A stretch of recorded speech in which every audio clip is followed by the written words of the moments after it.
চোরকে দিয়ে আপনার দুর্নীতি দমন কমিশন গঠনের যে সংস্কার কমিশন গঠন করা হয়েছে সেটার চেয়ারম্যান বানানো হয়েছে তাকে।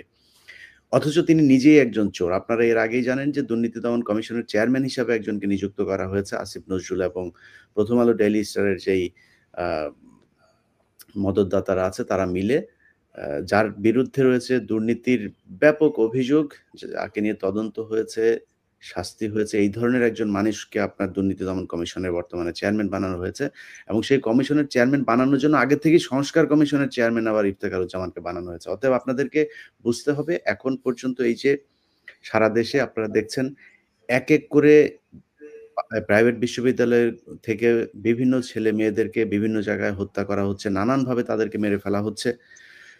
আপনার এই যে তাবলিগ জামায়াতের ইজতেমা নিয়ে আপনারা দেখেছেন যে ডেইলি স্টারের মাহফুজ আনামের আত্মীয়স্বজনরা কিভাবে সাদ গ্রুপকে এই বাংলাদেশের আলেমদের উপরে লেলিয়ে দিচ্ছে। তো সব মিলে একটা অস্থিতিশীল পরিস্থিতি তৈরি করার জন্য তারা কাজ করছে এবং সরকারের বিভিন্ন জায়গাগুলোতে তাদের লোকজনকে বসানোর জন্য তারা খুব সূক্ষ্মভাবে কৌশল খাটিয়ে যাচ্ছে। আমরা জনাব মোহাম্মদ রেজাউল করিম আপনার কাছে থেকে শুরু করি যে ইফতেখারুজ্জামানের সাথে আপনি দীর্ঘ প্রায় ১৬ বছর কাজ করেছেন একসাথে, তার সাথে গবেষণা করেছেন। এই গবেষণা নিয়ে আমরা এর আগেও আপনার সাথে কথা বলেছি। আমরা নতুন করে বাংলাদেশের মানুষকে আবারও মনে করিয়ে দিতে চাই যে ডক্টর ইফতেখারুজ্জামান আসলে কি? তার সাথে কাজ করার অভিজ্ঞতা কেমন ছিল? আসসালামু আলাইকুম প্রিয় দর্শক শ্রোতা, আপনাদের সবাইকে সালাম জানাই এবং আমার শুভেচ্ছা জানাই। আমি ট্রান্সপারেন্সি ইন্টারন্যাশনাল বাংলাদেশে 2005 সাল থেকে 2021 সালে এপ্রিল পর্যন্ত গবেষণা কাজ করেছি এবং দীর্ঘ সময় গবেষণাকালে টিআইবি যদিও একটি সামাজিক আন্দোলন করছে দুর্নীতি প্রতিরোধ বিষয়ে, তবে ট্রান্সপারেন্সি ইন্টারন্যাশনাল বাংলাদেশে আমরা যদি সুনাম বলি বা যা কিছু বলি, এগুলো এক ব্যক্তি কেন্দ্রিক। একটা ব্যক্তির ইচ্ছায় সবকিছু পরিচালিত হয়, নিয়ন্ত্রিত হয় এবং সুবিধাটা কিন্তু উনি ভোগ করেন। প্রথমে আসি টিআইবি ট্রাস্টি বোর্ড। ট্রাস্টি বোর্ডে এমন ব্যক্তিরা অন্তর্ভুক্ত হন যারা আওয়ামী লীগের বিগত 15 বছর আমরা লক্ষ্য করেছি যারা আওয়ামী লীগের সাথে ঘনিষ্ঠ তারা এখানে ট্রাস্টি বোর্ডে আসেন। এবং আপনারা লক্ষ্য করুন এখনো কিন্তু মাহবুজ আনাম সেই ট্রাস্টি বোর্ডের সদস্য এবং সুলতানা কামাল সহ সংখ্যালঘু 3 জন এখানে রয়েছেন। এর আগেও যারা ছিলেন তাদের বেশিরভাগই, যেমন বলি এখন আমাদের যিনি জনসংস্কার যে উপদেষ্টা উনিও কি আলিমা মজুমদার, উনিও কিন্তু ট্রাস্টি বোর্ডের সদস্য ছিলেন। তো এই ট্রাস্টি বোর্ডের একটা বড় কাজ হচ্ছে টিআইবি নির্বাহী পরিচালককে নিয়োগ দেওয়া এবং ওনার নিয়োগকে সেটা হলো যে বাড়ানো বা কমানো এই বিষয়টা দেখাশোনা করা, সার্বিকভাবে পরিচালনা করা। তো ইফতেখারুজ্জামান সাহেব এমনভাবে ট্রাস্টি বোর্ডের সদস্যদেরকে উনি নিয়ে আসেন, হ্যাঁ, যারা ওনার যে অবস্থানকাল আজীবন যেন উনি থাকতে পারেন এমন ব্যক্তিদেরকে উনি নিয়ে আসেন, যেটা বাংলাদেশে অন্য সব এনজিওর ক্ষেত্রে ঘটে থাকে। এবং উনি কিছুদিন আগে আমরা লক্ষ্য করেছি যে বর্তমান সরকারের কাছে ওনারা কিছু সুপারিশ তুলে ধরেছেন রাষ্ট্র সংস্কারের জন্য। সেই সুপারিশে একটা সুপারিশ ছিল 2 মেয়াদের কেউ যেন সেখানে প্রধানমন্ত্রী না হন। অথচ ডক্টর ইফতেখারুজ্জামান 2014 সালের পর থেকে এখন পর্যন্ত 5 বার ওনার মেয়াদকাল বাড়িয়েছেন এবং উনি কর্মীদের সামনে নানা সময় বলেছেন ট্রাস্টি বোর্ড যতদিন চাইবে ততদিন আমি থাকব। যদিও একজন উপনির্বাহী পরিচালক নিয়োগ দেওয়া হয়েছিল 2014-15 সালে, কিন্তু পরবর্তীতে সেই পদ থেকে ওনাকে সরিয়ে উপদেষ্টা করা হয়। এবার আসি প্রতিবেদন প্রসঙ্গে। টিআইবির যে গবেষণা প্রতিবেদনগুলো হয় সেগুলো অনেকটা রুটিন মাফিক কাজ। আপনারা লক্ষ্য করুন গত 15 বছরে আমাদের বিভিন্ন মেগা প্রকল্পে পদ্মা সেতু, রেন্টাল, কুইক রেন্টাল, আমাদের মেট্রো রেল সহ বিভিন্ন পাওয়ার প্ল্যান্টে যে ভয়াবহ দুর্নীতির চিত্র দেশি বিদেশি গণমাধ্যমে উঠে এসছে, আলোচনা সমালোচনা হয়েছে, কিন্তু টিআইবির এমন কোনো প্রতিবেদন সেটা প্রকাশ করা হয়নি বা গবেষণার রিপোর্ট জনগণের সামনে আনা হয়নি যেন সরকার বেকায়দা পড়ে। আমি নিজেই দেখুন আমার নেতৃত্বে একটা গবেষণা হয়েছিল বাংলাদেশের উচ্চ পর্যায়ের দুর্নীতি, এবং সেই গবেষণায় এরশাদের আমল থেকে শুরু করে বিএনপির বেগম খালেদা জিয়ার নেতৃত্বে 4 দলীয় জোট সরকার এবং আওয়ামী আমলের প্রথম যে 2009 থেকে 13 ওই সময়কার আলোচিত কিছু দুর্নীতির ঘটনা সেখানে অন্তর্ভুক্ত ছিল, যেগুলোর মধ্যে শেখ হাসিনার সেই MiG-29 ক্রয়, জাপান থেকে ফ্রিগেট ক্রয়, হ্যাঁ, সহ আরো বিভিন্ন ঘটনা সেখানে অন্তর্ভুক্ত ছিল। এছাড়া পদ্মা সেতু, মেট্রো রেল প্রকল্প এবং কুইক রেন্টাল প্রকল্প সংক্রান্ত সেই বিভিন্ন কেস স্টাডি সেখানে ছিল। আমি দীর্ঘ 2 বছর আমার টিম মেম্বারদের সাথে নিয়ে এই গবেষণাটা সম্পন্ন করি এবং 2015 সালে এসে ডক্টর ইফতেখারুজ্জামান সিদ্ধান্ত নেন এই প্রতিবেদনটা প্রকাশ করবেন না।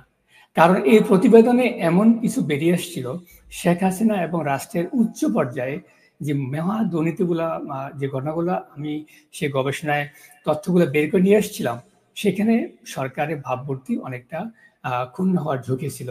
এবং এই পর্যায়ে ইফতেখারুজ্জামান সিদ্ধান্ত নেন যে টিআইবি প্রাতিষ্ঠানিকভাবে ঝুঁকির মুখে পড়বে, এই অজুহাতে উনি রিপোর্টটি প্রকাশ করেননি।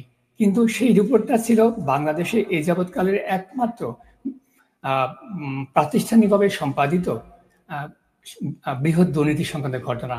এবং এই প্রতিবেদনটা প্রকাশ পেলে জনগণ জানতে পারতেন রাষ্ট্রের উচ্চ পর্যায়ে নীতি নির্ধারণী সিদ্ধান্ত কিভাবে ক্যাপচার করা হয়, কিভাবে প্রভাবিত হয়, এবং উচ্চ পর্যায়ে দুর্নীতির ঘটনাগুলো কিভাবে আয়োজন করা হয় এবং এর সাথে সংশ্লিষ্ট যারা অংশীজন আছেন তারা কে কিভাবে রোল প্লে করেন, এই বিষয়গুলো জনগণ জানতে পারতেন।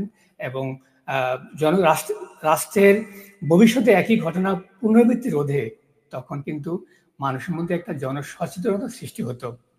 এরপর আসি টিআইবি 2012 সালে একটি গুরুত্বপূর্ণ গবেষণা প্রতিবেদন প্রকাশ করে, যেটা প্রতি 2-3 বছর অন্তর করা হয়ে থাকে খানা জরিপ, দুর্নীতি বিষয়ে খানা জরিপ।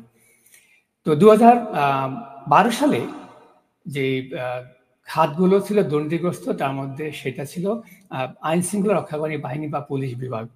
15 সালে কিন্তু সেটা আমাদের মাঠ পর্যায়ের তথ্যে প্রথম পজিশনে ছিল। কিন্তু বেনজির আহমেদের ভয়ে এবং সরকার যাতে করে, সরকারের যে পুলিশ বাহিনী যাতে করে ভাবমূর্তি আরো সংকটে না পড়েন, বা শেখ হাসিনা যাতে করে কি বলে আরো শেখ হাসিনার যে ক্ষমতাসীন দল যাতে সংকটের মুখে না পড়ে, কি করা হয়, সেই ডেটাগুলোকে ম্যানিপুলেট করে, পরিবর্তন করে পুলিশ বিভাগকে 2য় নম্বরে নিয়ে যাওয়া হয়। তো এরকম আমি নিজে আরেকটা গবেষণা করেছি, যেটা ছিল বাংলাদেশের ইতিহাসে এখন পর্যন্ত সর্বশেষ গবেষণা, মিলিটারি করাপশন।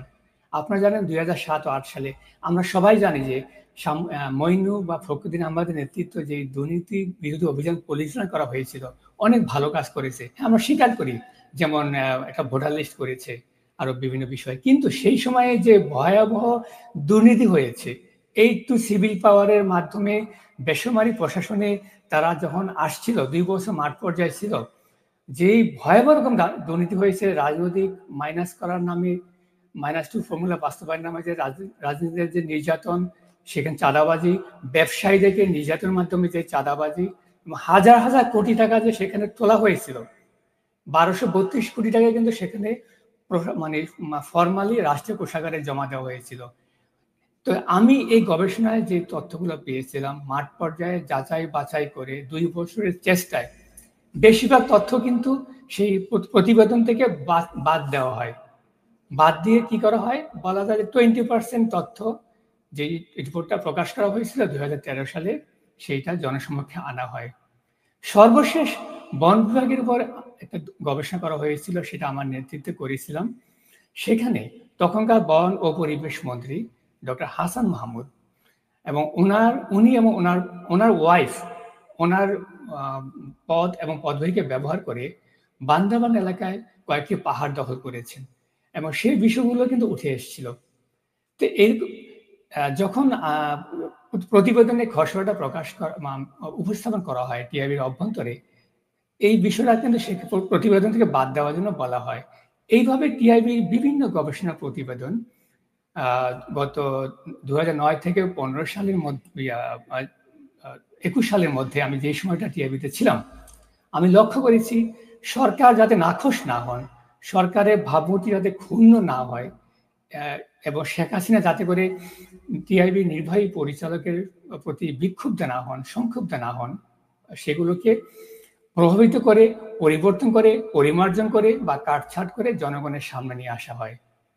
মোট কথা আমি সংক্ষেপে বলবো যে 2009 থেকে 2021 সাল আমি যে সময় টিভিতে ছিলাম, ওই সময়ে যে গবেষণাগুলো করা হয়েছে, এমন কোনো গবেষণা প্রতিবেদন জনগণের সামনে নিয়ে আসা হয়নি। এমনকি তারপরেও অদ্যাবধি আপনারা দেখুন যেগুলো মেগা আলোচনা হয়, মেগা করাপশন গুলো, ঠিক আছে, সেই প্রতিবেদনগুলো কিন্তু সেগুলো নিয়ে কিন্তু গবেষণা করা হয়নি বা করা হচ্ছে না, করা হচ্ছে রুটিন মাফিক কিছু কাজ। তাই এবার আসছি, টিআইবির অভ্যন্তরে কিন্তু অন্যান্য সরকারি বা বেসরকারি প্রতিষ্ঠানের মতো আর্থিক দুর্নীতির সুযোগ নেই। হ্যাঁ, এখানে জিরো টলারেন্স। নারী কেলেঙ্কারি এবং আর্থিক এই দুটা বিষয় জিরো টলারেন্স। কিন্তু দুর্নীতি কোথায় হয়? সেটা হয় হচ্ছে নিয়োগের ক্ষেত্রে। যখন উন্মুক্ত প্রতিযোগিতা হয় সেখানে যেটা করা হয়, কিংবা অভ্যন্তরে প্রমোশনের মাধ্যমে যে নিয়োগগুলো হয়, সেখানে টিআইবি নির্বাহী পরিচালক তার ঘনিষ্ঠ বন্ধু ডক্টর সালাউদ্দিন আমিনুজ্জামান, ঢাকা বিশ্ববিদ্যালয়ে উনি একজন শিক্ষক, লোক প্রশাসন বিভাগের শিক্ষক ছিলেন। ওনাকে দেখেছি গত 15 বছর উনি সবসময় ভাই বোর্ডে আসেন, এবং উনি কি করেন, এই দুজনে মিলে মোটামুটি কাকে নেবেন আগেই সেখানে নির্ধারণ করা থাকে। এইভাবে লক্ষ্য করেছি যে যত নিয়োগ হয়েছে অধিকাংশ নিয়োগে উনি এমনভাবে সেট আপ করেন, কারণ আপনারা দেখুন যদি দুর্নীতিটা হয় মাথায়, যদি মস্তিষ্কে, তাহলে কিন্তু সেরকম কোনো প্রমাণ থাকে না। এবং নোবেল বিজয়ী সেই রবার্ট স্টিগলিটজ, হ্যাঁ, উনি যেটা বলেছেন কগনিটিভ করাপশন, টিআইবির ক্ষেত্রে যেটা মস্তিষ্ক প্রসূত দুর্নীতি, এমনভাবে অর্গানাইজড ওয়েতে দুর্নীতিগুলো করা হয় এই নিয়োগের ক্ষেত্রে, পদায়নের ক্ষেত্রে, হ্যাঁ, সেগুলো কিন্তু কারো ধরার সুযোগ থাকে না। তো মোটা দাগে আমি এই বিষয়গুলো লক্ষ্য করেছি। এখন আপনি যদি আরো বিষয়ে প্রশ্ন করেন, আমি তখন আরো বিষয়তে যেতে পারবো।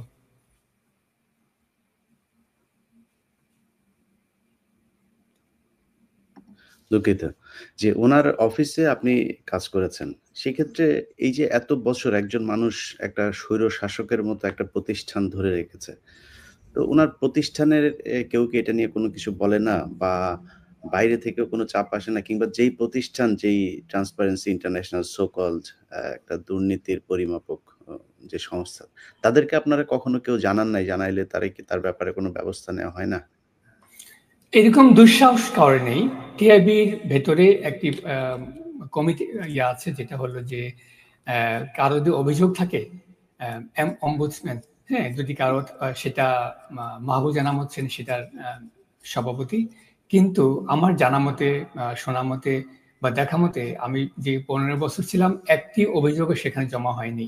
কারণ যদি নির্বাহী পরিচালক কোনোভাবে জানতে পারেন কোন কর্মী সে অভিযোগটা দিয়েছেন, তাহলে তার চাকরি নিশ্চিত সে টিআইবিতে বের হয়ে যাবে। এমন সিস্টেমে বের করবে, কারণ আপনি কাজ করতে গেলে যারা কাজ বেশি করে, বেশি তাদের ভুলও সংখ্যা বেশি হয়, তাই না? হতেই পারে। সে এমন একটা ভুল ধরে তাকে কি করবে, মোরালি ডিসকারেজ, মানে ধ্বংস করে তাকে সেখান থেকে হয় স্বেচ্ছায় চলে যেতে বাধ্য করবে, কিংবা তাকে সাসপেন্ড করবে। তারপরে টিআইবির যে অভ্যন্তরে যে সিদ্ধান্তগুলো হয়, বিশেষ করে 4 জন পরিচালক আছে, এমন ব্যক্তিদেরকে পরিচালক হিসাবে নিয়োগ দেওয়া হয়। অনেকটা ওই বাবুরাম সাপুরের সেই সাপের মতো, সেই সাপ কখনো ফোঁসফাস করবে না। এবং যারা একটু টিআইবি নির্বাহী পরিচালকের কথার বাইরে এরকম কথা বলতে চেয়েছেন, তারা কখনো টিআইবি ইতিহাসে টিকতে পারেননি।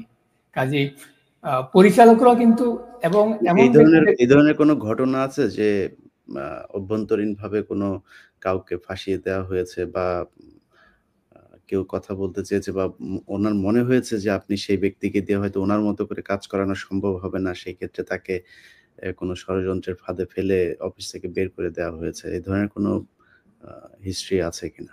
আমার প্রায় 16 বছরের টিআইবি কর্মকালে এরকম মানে ডজন ডজন ঘটনা ঘটেছে।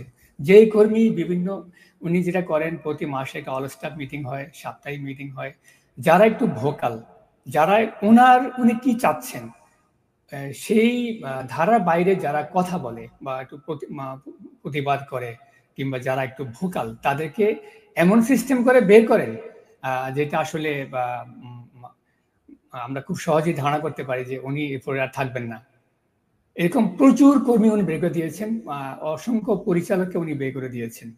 কিভাবে বের করেন? মনে করেন যারা একটু ভোকাল বা ওনার কথার সঙ্গে দ্বিমত পোষণ করেন না, দেখা হয়তো ওনার কর্মক্ষেত্রে এমন একটা গাফিলতি, হ্যাঁ, যে উনি মানে কি বলে যে উনি চৌকস না বা ওনার পারফরমেন্স ভালো না, এভাবে একটা সিস্টেম করে ওনাকে আউট করে দেওয়া হয়। এখন টিআইবিতে এই মুহূর্তে যারা আছে, আপনার এমন কোনো কর্মী পাবেন না যারা এই নির্বাহী পরিচালকের চোখে চোখ রেখে কথা বলতে পারে। এমন ব্যক্তিদেরকে যাচাই বাছাই করে সর্বশেষ 2022 সালে টিআইবির যে নতুন প্রকল্প শুরু হয়েছে, সেটা আওতায় প্রায় 185 জন কাজ করছে এবং তারা সবাই বলতে গেলে অনেকটা বাবুরাম শাহপুরের এরকম কোনো ঘটনা আছে যে ধরেন কর্মীদের ক্ষেত্রে সেটা খুব কঠোরভাবে মানা হয়, কিন্তু টিআইবির যে নির্বাহী পরিচালক কিংবা তার যারা পক্ষপাতদুষ্ট যেসব যারা আছে তারা করলে সেটার বিচার হয় না, এরকম কোনো ঘটনা আছে? অনেক অনেক ঘটনা আছে। আমি নিজের একটা অভিজ্ঞতা বলি, তিক্ত অভিজ্ঞতা। TIB gender policy zero tolerance. যে খানা জরিপ যেটা হয় 2016 সালে খানা জরিপে আমি মাঠ পর্যায়ে গিয়েছিলাম। সেখানে একটা জরিপ টিমে 4 জন সদস্য ছিল, 2 জন নারী সদস্য ছিল, একজন সুপারভাইজার ছিল।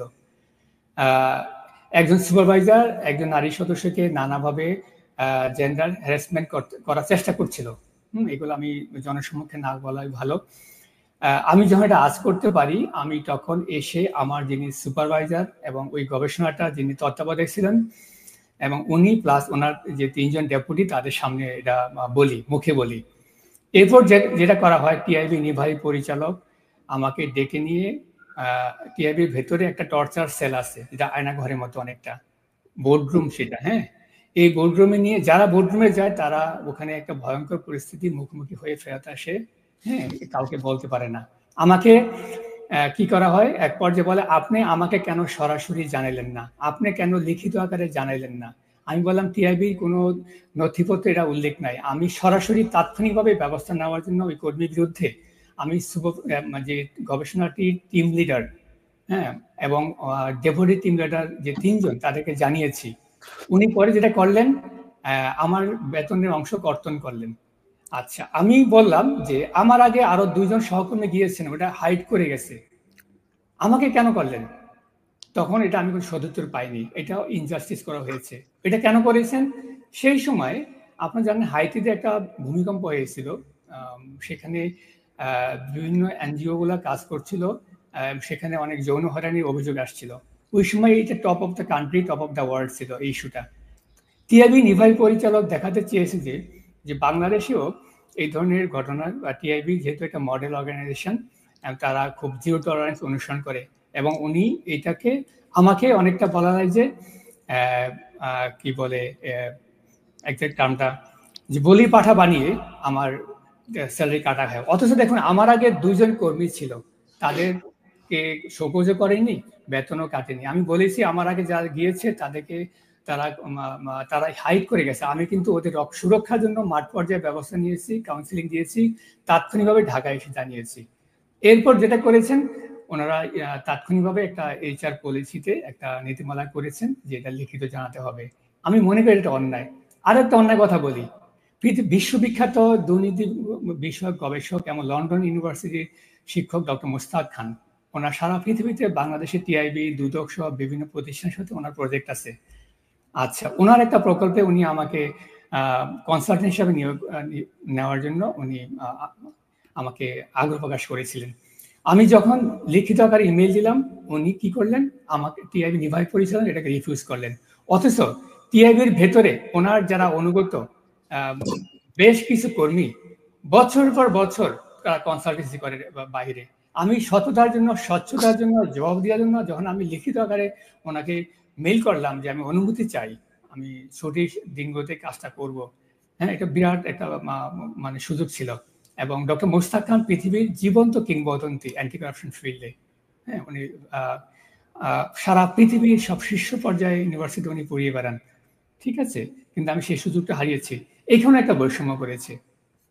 এরকম আমি নিজেই বলবো, আমার নিজের ক্ষেত্রে আরো অনেকগুলো ক্ষেত্রে এরকম বৈষম্য হয়েছে। আমি নিজে উদাহরণ থেকে যেটা বললাম, 2টো উদাহরণ দিলাম, এরকম শত শত উদাহরণ পাওয়া যাবে যদি আপনারা অনুসন্ধানের ব্যবস্থা করেন।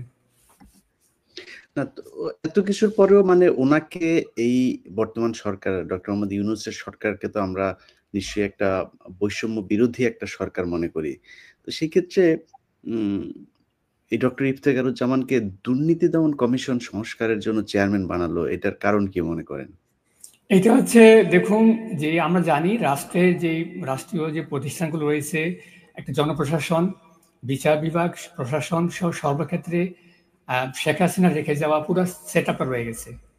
প্রথম বলি যে সিভিল সার্ভিসে 95% কিন্তু আওয়ামী সমমনা। কারণ পাবলিক সার্ভিস কমিশন নিয়ে আমি গবেষণা করেছি, প্রথম গবেষণা, এখন পর্যন্ত বাংলাদেশ ইতিহাসের সর্বশেষ গবেষণা, পিএসসি দুর্নীতি নিয়ে যে গবেষণাটা। তো আমি যেটা বলছি যে গত 18টা যে বিসিএস হয়েছে সেখানে আওয়ামী লীগের, যুবলীগের ক্যাডারদের যাচাই বাছাই করে নিয়োগ দেওয়া হয়েছে। এবার দেখুন এই সিভিল সার্ভিসের যখন কোথাও নিয়োগ দেওয়া হয়, সিভিল সার্ভিসের একটা প্রভাব থাকে। সেখানে কে এটা প্রধান? আলিমা মজুমদার, উনি ট্রাস্টি বোর্ডের উনি ছিলেন কে, একজন সদস্য ছিলেন। এবং সেই ট্রাস্টি বোর্ডে আছেন কে? মাহবুজ আনাম। মাহবুজ আনাম, মতিউর রহমান, দেবপ্রিয় ভট্টাচার্য, সিপিডির, ওনারা কিন্তু বলা হয় যে একটা চক্র, সারা বাংলাদেশের উচ্চ পর্যায়ে কি হবে হবে না এদের একটা বিরাট ইনফ্লুয়েন্স। এখন 15 বছর কিন্তু ডক্টর ইফতেখারুজ্জামান যেহেতু শেখ হাসিনার প্রয়াত উপদেষ্টা এস টি ইমাম সাহেব খুবই প্রভাবশালী ছিলেন, এবং গহর রিজভী, এই দুজনের খুব স্নেহভাজন ছিলেন। সে কারণে টিআইবি এমন কোনো গবেষণা করে না যেটা প্রভাবিত হয় বা গভর্নমেন্ট ক্ষতিগ্রস্ত হয়, আওয়ামী সরকার। তো এখন দেখুন অনেক, আমি নিশ্চিত বলতে পারি আলী ইমাম মজুমদারের সুপারিশে এবং মাহবুজ আনামের সুপারিশে ডক্টর ইফতেখারুজ্জামানকে এই কমিশনের চেয়ারম্যান করা হয়েছে। এবং দেখুন যে উনি যেটা করবেন শেষ পর্যন্ত এমন কোনো সুপারিশ উনি করবেন না যেটা মনে করেন বাংলাদেশের দুর্নীতি প্রতিরোধে বা প্রতিকারে খুব একটা কাজে আসবে। কারণ উনি কিন্তু গত 15 বছরে শেখ হাসিনার সময়কালে সবচেয়ে সুবিধাভোগী, এবং এটা অনেকে বলে থাকেন যে উনি রয়ের সাথে খুব ঘনিষ্ঠ, ভারতীয় গোয়েন্দা সংস্থা রয়ের খুব ঘনিষ্ঠ। এবং এই যে একটা চক্র, ডেইলি স্টারের সম্পাদক মাহবুজ আনাম, প্রথম আলোর সম্পাদক মতিউর রহমান, এবং সিপিডির যে উপদেষ্টা একসময় নির্বাহী পরিচালক ছিলেন ডক্টর দেবপ্রিয় ভট্টাচার্য, এবং আমাদের টিআইবির অ্যাডভোকেট সুলতানা কামাল আর ইফতেখারুজ্জামান, এরা একটা চক্র। এই চক্রের থেকেই এই কি বলে যে সুপারিশটা আসছে, এবং সেভাবে রাষ্ট্রটা এখনো চলছে।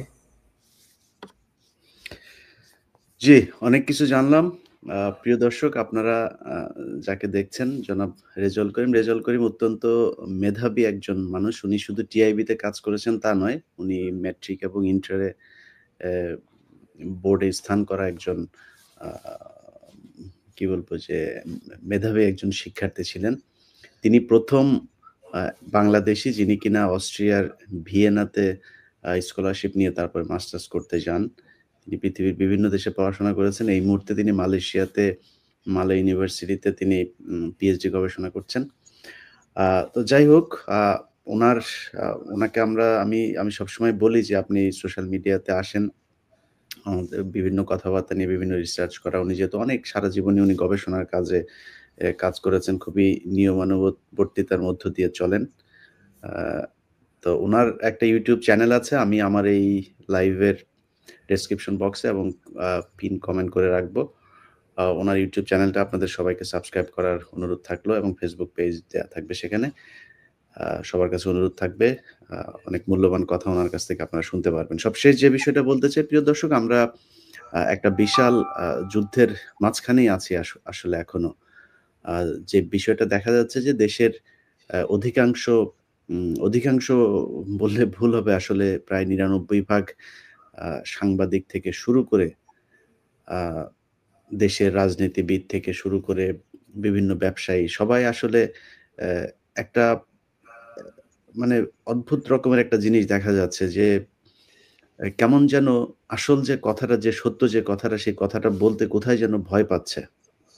এমনকি বড়, বড় রাজনৈতিক দলে যারা আছেন, তারাও এই সরকারের কাছে জিম্মি হয়ে গিয়েছে। আপনাদেরকে আমি ২-৩ দিন আগে একটা ভিডিওতে বলেছিলাম যে, খুব বেশি না, হয়তো মার্চ-এপ্রিলের মধ্যেই দেখবেন যে বিএনপি এবং জামায়াতও এই সরকারের বিরুদ্ধে আন্দোলনে নেমে যেতে পারে। কারণ 'প্রথম আলো' এবং 'ডেইলি স্টার' তারা মূলত আ এটা অন্য কোনো কিছু না। এটা জাস্ট রয়ের বাংলাদেশের একটা শাখা। আসিফ নজরুল এখন এই শাখার হয়েই কাজ করছেন এবং আসিফ নজরুল আপনারা দেখবেন যে বিভিন্ন গণমাধ্যম, বিভিন্ন ইউটিউবারদেরকে ভাড়া করে আমেরিকা, কানাডা থেকেও ইউটিউবার ভাড়া করে আপনারা দেখেছেন নিয়ে যাচ্ছে তারা দেশে। তার টাকা দিয়ে তিনি নিয়ে তারপরে আপনার 5 স্টার, 3 স্টার হোটেলে নিয়ে থাকার ব্যবস্থা করছেন। শুধু অ উদ্দেশ্য একটাই, সেটা হচ্ছে আমার বিরুদ্ধে কথা বলতে হবে। তো আসলে আমার বিরুদ্ধে কথা বললে আমার ব্যাপারে অভিযোগ খুব সুনির্দিষ্ট থাকতে হবে। আমি আ যদি দুর্নীতি করে থাকি, আমি যদি কোনো খারাপ কিছু করে থাকি, লুটপাট করে থাকি, তদবির বাণিজ্য করে থাকি, সেটার যদি কোনো কোথাও যদি কিছু করে থাকি, সেটা তারা প্রমাণ দেবে বা আমার ব্যাপারে বলবে। আমি সেটার জবাব দিতে রাজি আছি। কিন্তু শুধুমাত্র বাংলাদেশের মানুষের কথা বলে আপনার বিরুদ্ধে যদি নাকি কেউ আপনাকে নিয়ে সমালোচনা করে, আপনি লোক ভাড়া করেন আর কি ভাড়া করেন, এটা যায় আসে না তো। আমি এখানে কমেন্ট দেখছিলাম। ২ টা আইডি থেকে বারবার আ আ মানে আমাকে নিয়ে বাজে কমেন্ট করা হচ্ছে। ২ টা আইডি সেখানে বারবার আসছিল। তো এখন ২ টা আইডি এখানে মনে করেন হাজার মানুষ কমেন্ট করছে। এগুলো তো আমি কিনে আনি নাই, তাই না? সো কিনে কখনো ২ নাম্বার জিনিসকে ১ নম্বর জিনিসের চাইতে সংখ্যায় বেশি করা যায় না। অতএব আমাদেরকে যারা ভালোবাসে, আমরা যাদের কথা বলি, তারা আমাদেরকে ভালোবাসে। এটা টাকা-পয়সার লেনদেনের বিষয় না। আমাকেও যেমন টাকা দিয়ে কেনা যাবে না, আমাদেরকে যারা ভালোবাসে তাদেরকেও টাকা দিয়ে ৳১০, ৳২০, আওয়ামী লীগের মতো ৳৫০ দিয়ে কমেন্ট করায়া ২-৩ জনের বেশি পাওয়া যাবে না। আর আমাদের ক্ষেত্রে তো পাওয়া যাবেই না। সো তাদেরকে বুঝতে হবে যে যত দ্রুত সম্ভব তাদেরকে সঠিক রাস্তায় আসতে হবে। এই যে ডেইলি স্টারের মাহফুজ আনাম যেভাবে তাবলিগদের মাঝখানে একটা গ্যাঞ্জাম লাগিয়ে রেখেছে, আপনার এই যে ইফতেখারুজ্জামান, এই যে দেবপ্রিয়রা, যেইভাবে সব দিকে তাদের লোকজন, আপনার আলী ইমাম মজুমদার, দেখবেন সব একই সিন্ডিকেট। এই সিন্ডিকেট যতক্ষণ ভাঙা না যাবে, আমরা যেটা নিয়ে যুদ্ধ করছি, অনেক ক্ষেত্রে বিএনপি জামায়াতেরও হয়তো আমাদেরকে নিয়ে অনেক ধরনের অবজারভেশন থাকতে পারে। কিন্তু শুধু এইটুকু বলব, আমরা এমন একটা সরকার চাই, যে সরকারটা আসলে মানুষের কথা বলবে। সেটার জন্যই এত কিছু। যেই সরকার কিনা ভারতের এজেন্ডা বাংলাদেশে বাস্তবায়ন করবে, এরকম সরকার তো আসলে ডক্টর মোহাম্মদ ইউনূস না। তার চাইতেও আরো অনেক সম্মানিত মানুষও যদি সরকারের প্রধান হিসেবে বসেন, আমরা সেই সরকার দিয়ে আসলে কি করব? গতকালকে দেখলাম খুব আশ্চর্যজনকভাবে আগের নির্বাচিত যেই কাউন্সিলর আছে তাদেরকে বসানোর জন্য দাবি জানাচ্ছে কেউ। আমি জানি না এটার পেছনের ইতিহাস কি? আমি ছোট কিছু বক্তব্য শুনলাম কালকে নিউজে। যাই হোক ডক্টর এই মোহাম্মদ রেজাউল করিম, আমি মামাকে রেজাউল করিম আবার আমার মামা হয়, আপনাদের সবাইকে পরিচয় করিয়ে দিলাম আজকে। আগে আসলে আওয়ামী লীগ যখন ছিল তখন ভয়ে বলা হয় নাই। উনি আমার মামা। তো মামাকে আমি ডক্টর বলেই ডাকি কারণ উনার পিএইচডি প্রায় শেষের দিকে। মাঝখানে আবার একটা কয় সেমেস্টার গ্যাপ দিয়েছেন আপনি? ২ সেমিস্টার। ২ সেমেস্টার গ্যাপ দিয়েছে কারণ উনার ব্যক্তিগত কিছু সমস্যার কারণে। যাই হোক আমরা নিশ্চয়ই আর কিছুদিন পরে উনাকে ডক্টর ডাকতে পারবো। উনার Facebook, YouTube চ্যানেলটা সাবস্ক্রাইব করার আবার অনুরোধ থাকলো। সবাই ভালো থাকবেন।